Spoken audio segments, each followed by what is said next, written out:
Magus, web novel, Chapter 273, read Part 1. I know that for you nobles your points are much more precious than commoners' lives, but I'd like for your lordship to realize that some of us may not come back to their families because of you brats. Captain, instead of wasting our time with niceties, let's see how much a waste of space he is. What's your status, Saddle? I have a girlfriend. Don't know if she's the right one, though. Lith pretended to have misunderstood the question. Being obnoxious was a game two could play. Seeing Lith's smug expression, Kron became red from anger. Some of the officers laughed at the joke. I don't give a damn about your love life. I want to know what can you do.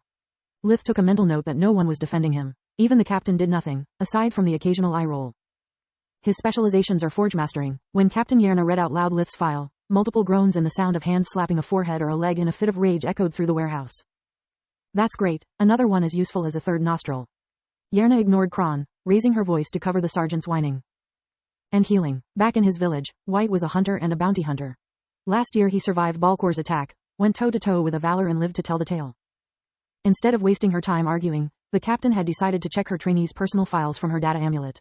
It contained an image of his visage to recognize him and all the relevant information for the mission at hand. Many heads turned when they heard about the healer part, a few nods followed Lith's past as a manhunter, and clear disbelief accompanied the last sentence. His village? Many echoed.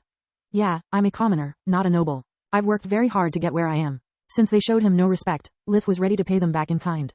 His voice was cold while death vision showed him a series of gruesome deaths he had no intention of preventing. A healer from the White Griffin sounds nice, said a brown-haired man in his mid-20s. For Mogar's standards he was tall and lean, with his 1.74 meters.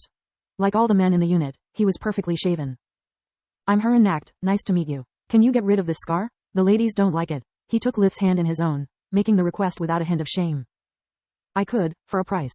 It will leave you exhausted. Lith was amused by the change of attitude. The scar was long and deep, going from the lower half of the left cheek down along the neck. A healer is damn fine as long as they are trustworthy. Kron spat again. Every kid still attending an academy is a survivor, so there's no point in bragging about it. As for fighting a valor, what kind of sick joke is that, Captain? It's no joke, the captain replied. Yerna's words caused a small commotion. All the unit's members rushed behind her to read from the hologram projected by the amulet, but it was soon interrupted by the arrival of the second student. He was a 15-year-old boy, 1.7 meters, 5 feet 7 inches, high with blonde hair and deep green eyes.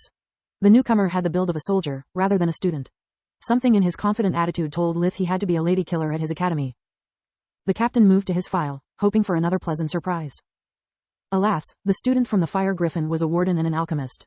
His only perk was having received some nondescript military training. Yerna clicked her tongue, turning off the amulet before moving in front of the board. Now that Red is here, let's wrap this up. Today's mission is very simple. We have to raid the drug depot of a local gang. It's a 3 stories building right in front of this warehouse. Thanks to an informant, we know the disposition of doors and corridors. We'll split into 4 teams of 5. 2 teams will break in respectively from the front and the back door while the other 2 will secure the perimeter to prevent anyone from escaping. She pointed with her finger on the 2 entry points and then on the position of the windows on the first 2 floors. According to our intel, each floor should be lightly guarded. Expect a minimum of 5 guards but no mages. The organization we are against is notorious for being ruthless. Its men carry fire seeds with them and have no hesitation to blow themselves when captured. Hence kill first and questions later. We are not taking prisoners. Captain Yerna took a deep breath before addressing their guests. Remember that despite our targets do not have magical powers, they are likely to be well armed. Enchanted blades need 1 hit to rip to shreds a light armor and the one wearing it. They could also have alchemical weapons, so never underestimate them. Any questions? Lith raised his hand. Yerna nodded, giving him permission to speak. Do you plan on breaking in or for a stealth approach? Stealth, it's not an option. The doors could have magical traps or alarms and we don't know exactly how many people are inside. If we take it slow we would risk getting surrounded and outnumbered. I can detect and disarm magical contraptions. I'm a forge master. Lith lied. Wayne Meyer had yet to teach him about those subjects, yet he was confident about succeeding thanks to true magic. And I can tell you how many people there are in the building and where they are positioned. Red said with a confident smile. I'm a warden and my family specializes in life detecting arrays.